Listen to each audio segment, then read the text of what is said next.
kwamba there will be a Messiah called Jesus Christ ama called Kristo atakuja, na akikuja he will be able to explain everything.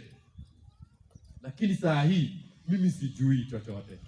Wapenzi wa Bwana, for us to reach our world, we need not to know the whole Bible. Usi lazima usome Biblia morning mpaka jioni. You need just to know few things in the Bible. Na hiyo yote kidogo ambayo umejua, hiyo sababu unasema ya kwamba I want to go, ili niwaambie watu wengine. Ni wapi ambao unaenda? Yerusalemu kwanza. Yerusalemu kwanza. Nyumbani kwako. Hapa tu nyumbani. Ambao uko na mzee, uko na baba, uko na watoto pamoja na mama. Mimi niko na watu wanne kwa nyumba yangu. Mimi, mke wangu na watoto wawili. Hao wanne. Siongezi ingine. Gharama ni kazi ni kubwa. Sasa ni nne. Hao watu wangu wanne tu ndio napigana na. Hii ndio Yerusalemu yangu. Ninaanzia nao hapo, hao wanne ambao ninawaambia njooni msikie, njooni muone yeye ambaye amenitendea mambo yangu yote, amenihifadhi katika hii muda yangu yote. Lazima uweze kukubali. Nashukuru Mungu sana. Mzee mmoja peke yake ambao nimepata katika Biblia ambaye amefaulu, aliyepewa nafasi ya kuweza kuhubiria dunia nzima. Alihubiri dunia nzima for 120 years. Mnajua huyo mzee? Mzee Noah. Alihubiri sana, alihubiri crusade mbalimbali, alitembea akaenda nchi ya mbali. Lakini alipata ngapi ya kubatiza? Hata mtu mmoja ambaye alikuja katika ufalme wa Mungu, wapi alipata ngapi? Alitoka bure. Lakini alisema hata kama mmetoka bure, my family.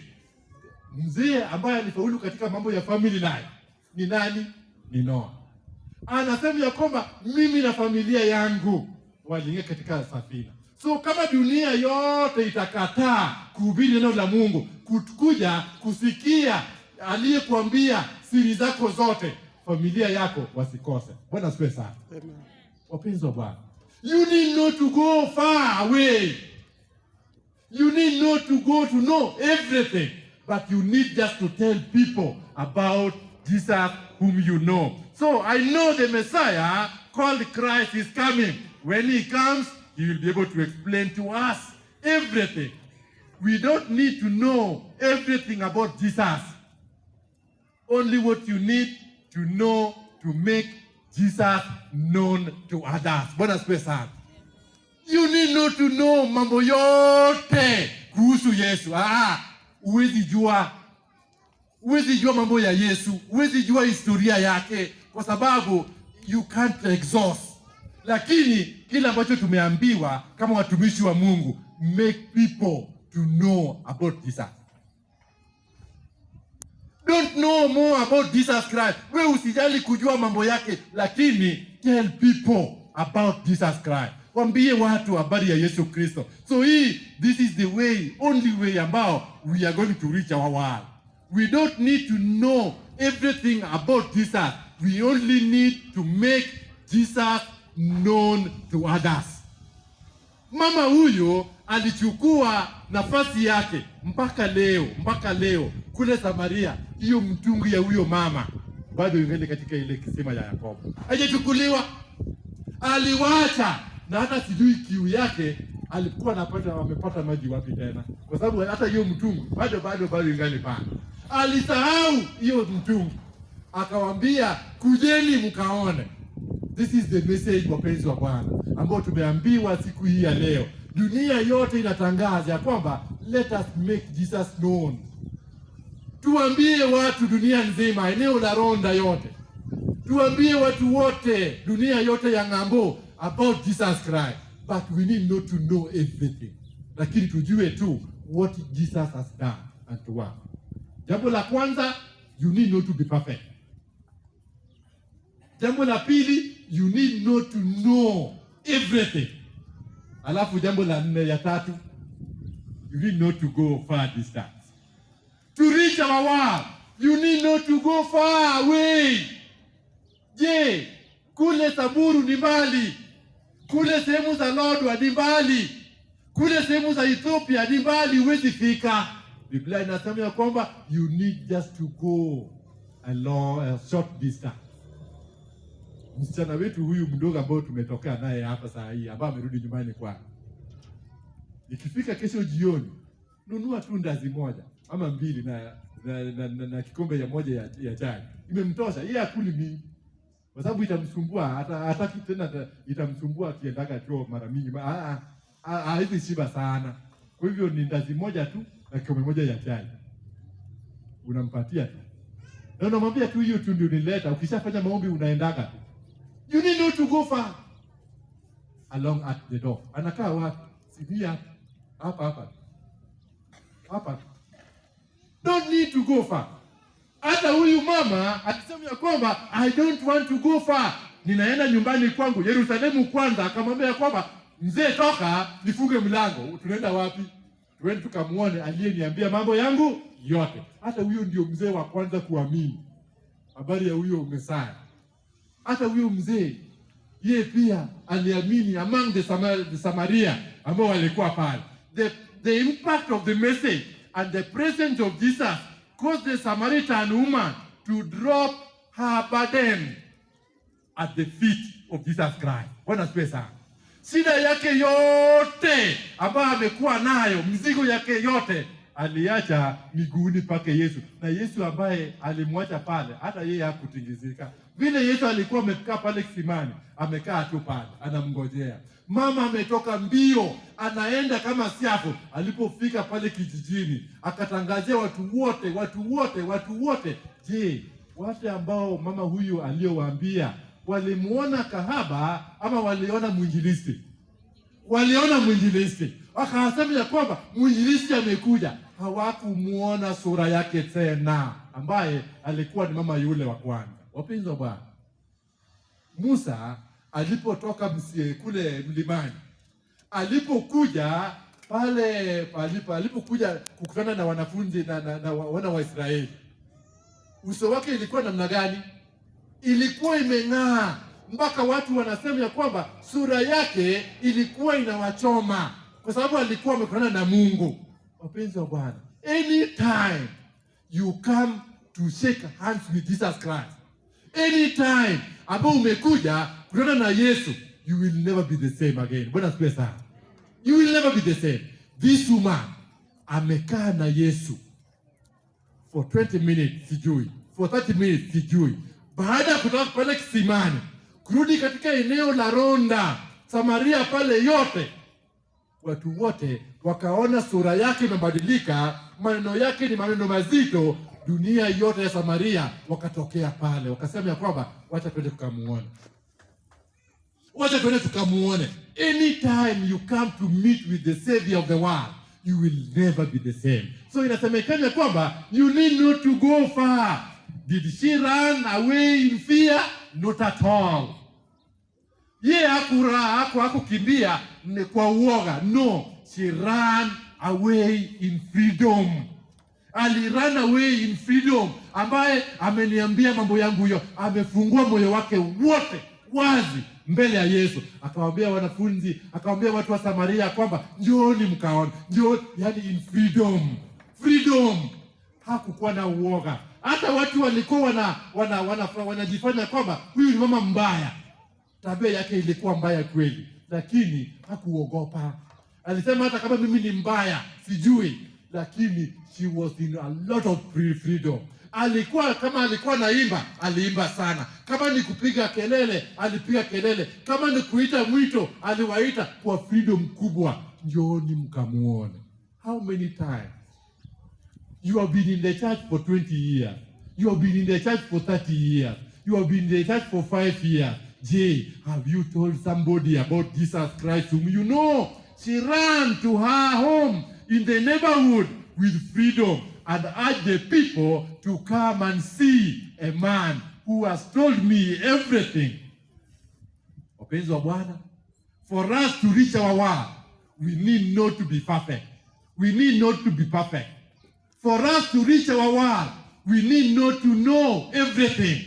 For us to reach our world, for us to make disciples of Jesus Christ, we need not to go far away. Tunaanzia Yerusalemu hapa nyumbani kwetu. Tukishamaliza ya Yerusalemu, tunaenda Judea. Tukitoka Judea, tunaenda Samaria. Tukitoka Samaria, sasa we are going overboard. Dunia yote tunatangaza the savior of the world. You need not to be perfect, jambo la kwanza. You need not to know everything. Then you need not to go far for us to reach. Many of the Samaritans from the town believed him because the woman was talking about her own testimony. Tell somebody about Jesus ambayo amekutendea wewe.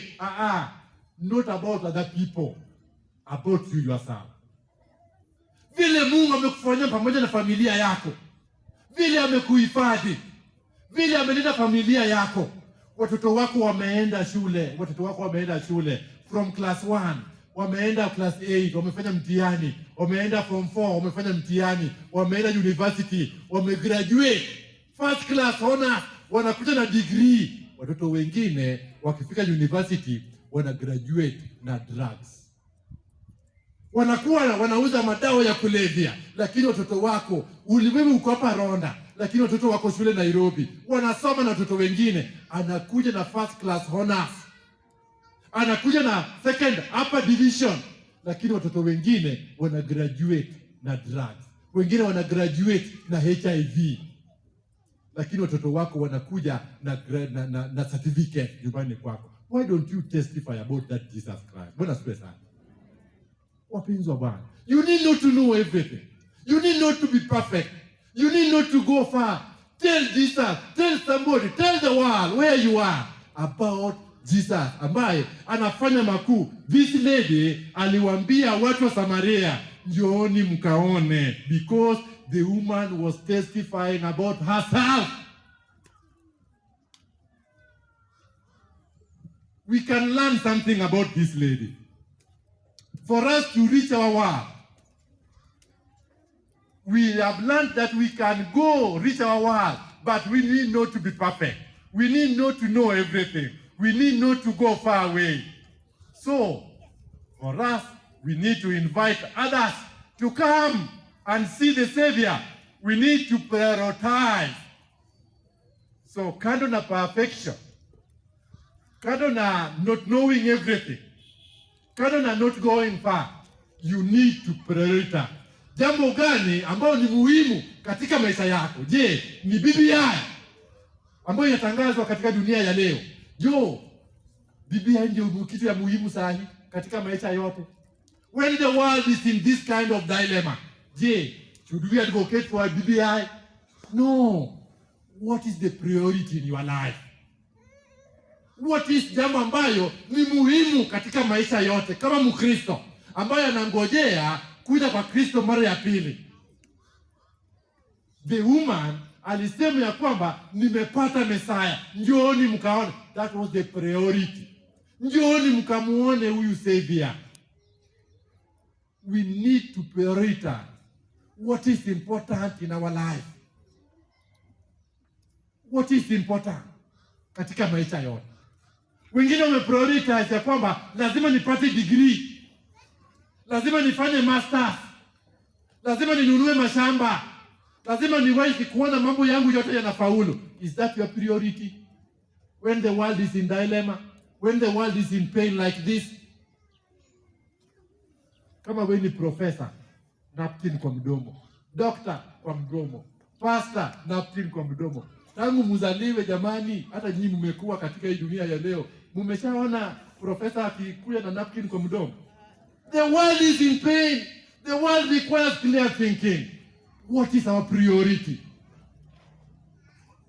Kama huku kwa umejenga zamani, umechelewa. Kama hukununua plot, umechelewa. Usinunue saa hii. Prioritize mambo ya Yesu Kristo. Yeye ndiye anakuja kutuondoa katika hii changamoto yote. Unajua leo tunatembea na afya kwa mkono. Anytime ukibabaika na ustuke tu hivi, afya yako ikutokea kwa mkono, ianguke chini, imeenda mochari direct. So kama unatembea, bembeleza afya kwa mkono, bembeleza. Mtu Hata mtu asikupige kumbo namna hii, mwambie ndugu, nisamee. Ndio sababu watu wanatembea huko mbalimbali, watu wanakaa chonjo. Zamani tulikuwa tunazoea kukaa, hata siona nyinyi mmetoroka ndani ya kanisa. Mmekuwa mmejenga kanisa mzuri, lakini leo haikaliki. Kila mtu anakaa peke yake. So inasemekana kwamba we need to prioritize what is most important in our life. We need to read and share our testimony. We need to focus on Jesus as our Savior katika maisha yote. We need to leave our burden at the feet of Jesus Christ and prioritize the least, transform from the carrying burdens of this world to have a good news katika maisha yetu yote. This is the message ambao tumeambiwa kila mmoja. If this ministry is more important than the other area, then every one of us, we need to share to the world. The woman leaving her water jar went back to the town, tell everybody, hata ile maji ambayo aliyokuwa nayo, ambayo ilikuwa ndio kitu chake cha priority, ambayo alisema ya kwamba without water hakuna uhai, aliwacha hiyo mtungi. Mpaka leo hiyo mtungi haijachukuliwa. Je, what is your priority? What is your priority? For 40 years umekuja kanisani. For 20 years umekuwa kanisani. For 22 years ama 5 years umekuwa hapa. What is your priority? Ili uweze kuwa na watu kanisani, ili ukikufa uzikwe vizuri, ili uweze kuimba, wenye waja ambao wanaweza kuchangia, wenye wanaweza kuja kutembelea ukiwa mgonjwa. Is that your priority? The woman priority ya kwamba aliwacha hiyo mtungi yake kwa sababu amepata message ambayo aliambiwa ya kwamba njooni muone Messiah ambao walikuwa wanatarajia atakuja 2 years to come ama 5 years to come ama 10 years to come. Amefika. Amesema ya kwamba that is now the priority. Akasema kwamba njooni mkaone amefika. Our priority is to tell the world ya kwamba the mkombozi wa ulimwengu ambaye alisema mtakapoona magonjwa mbaya yameanza, mjue ya kwamba king'ora imeanza kulia. Yami imeanza kulia. King'ora imeanza kulia. Na kama king'ora imeanza kulia, get out of the way. Ambulance ikianza kutembea na imeanza kufanya hata wewe ukiwa kwa barabara, toka, give the way, kwa sababu kuna hali mahututi ambayo inakimbia pale. So the dalili zote zinaonyesha. Tumeona matetemeko, tumeona vita ya ulimwengu, tumeona magonjwa saa hii. What does that tell you?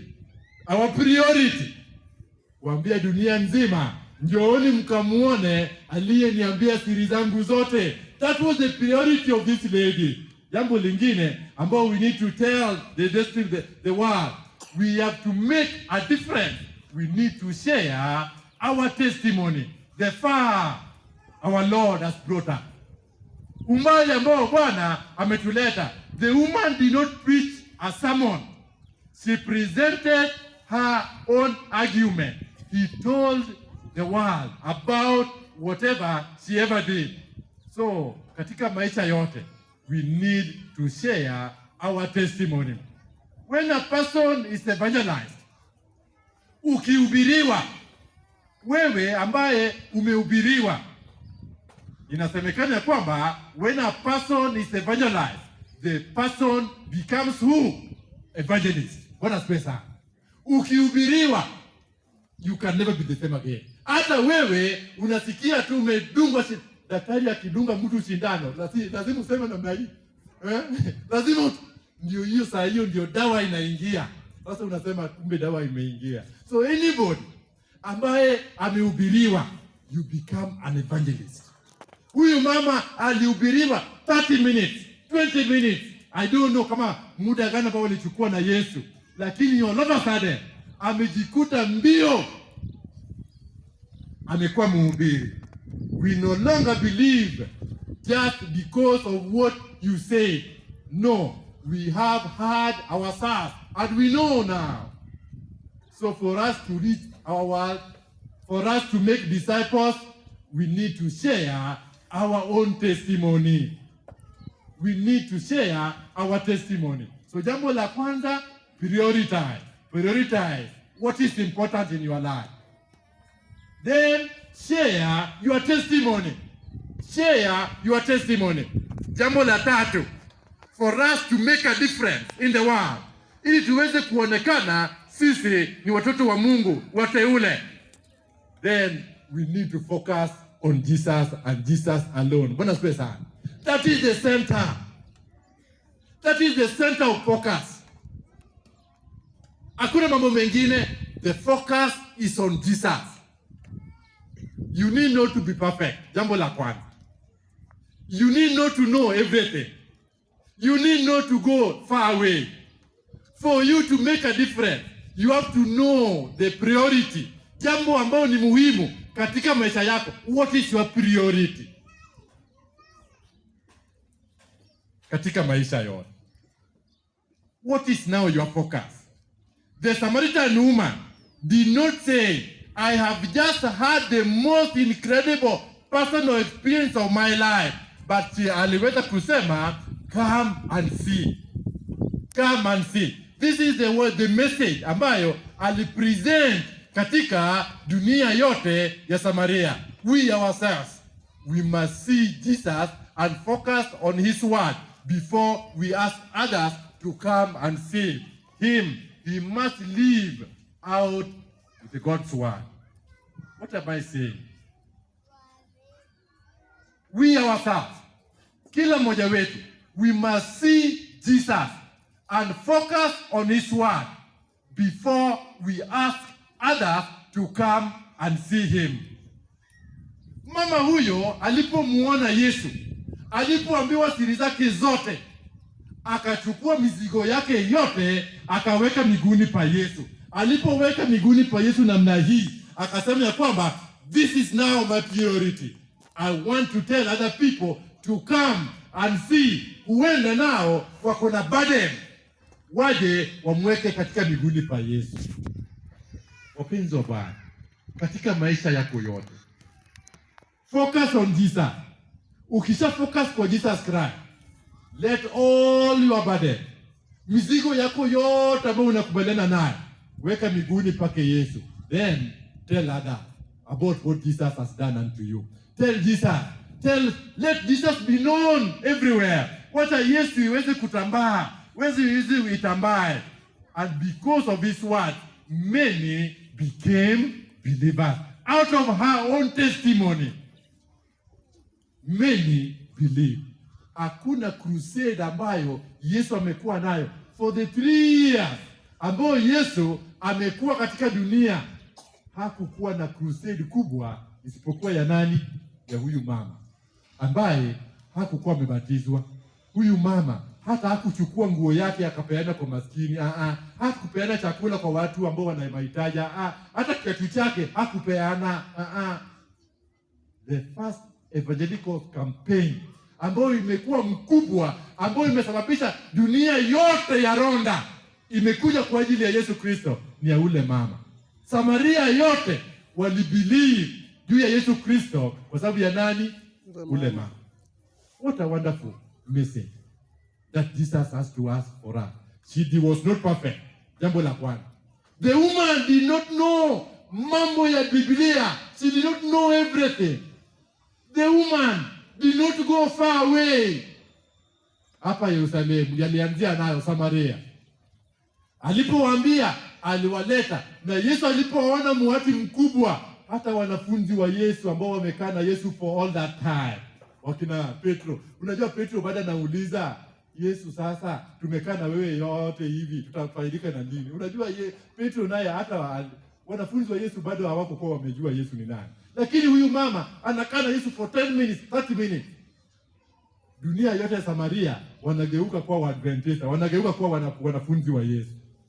Making disciples. That is our priority. Making disciples of Jesus Christ. So inasemekana kwamba because of his words, many become to believe. As soon as she found the Savior, the Samaritan woman brought others to him. She proved herself a more perfect missionary than any of Jesus Christ's disciples. The disciples saw nothing in Samaria, but Jesus had seen something in Samaria.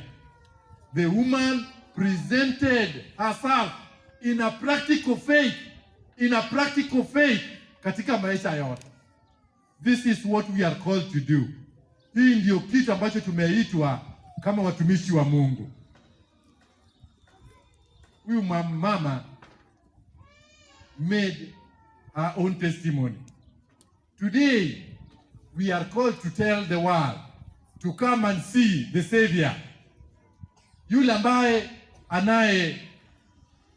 leta uwisho katika dunia hii ambayo imechafuka sana.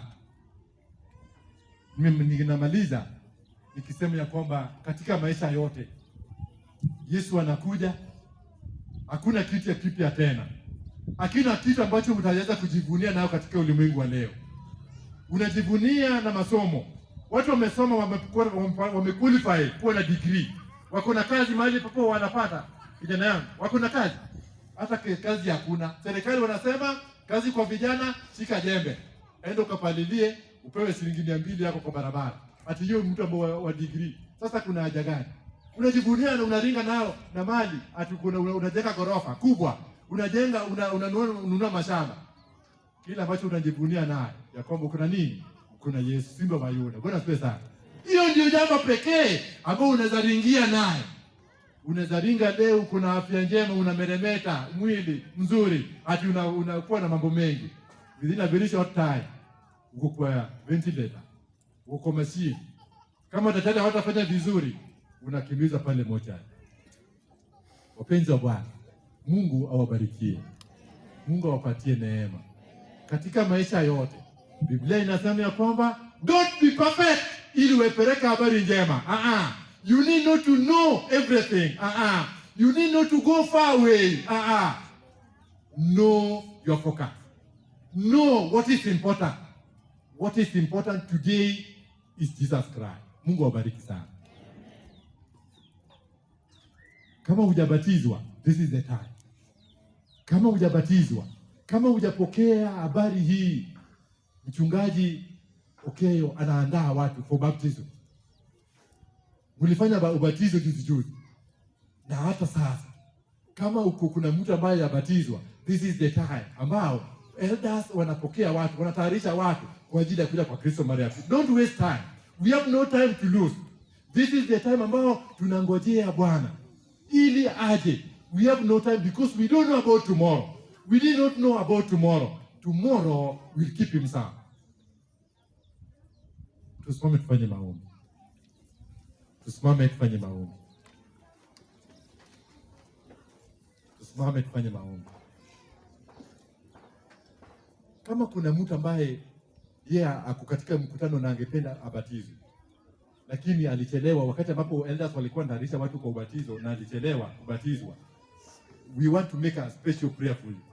Kama kuna mtu yeyote ambaye angependa aweze kuja kubatizwa, kuna mtu kama huyu ambaye angependa aweze kuwa miongoni ambao watakaobatizwa ubatizo ambao inayokuja hivi karibuni. Is there somebody of that kind? Hebu nione kwa mkono.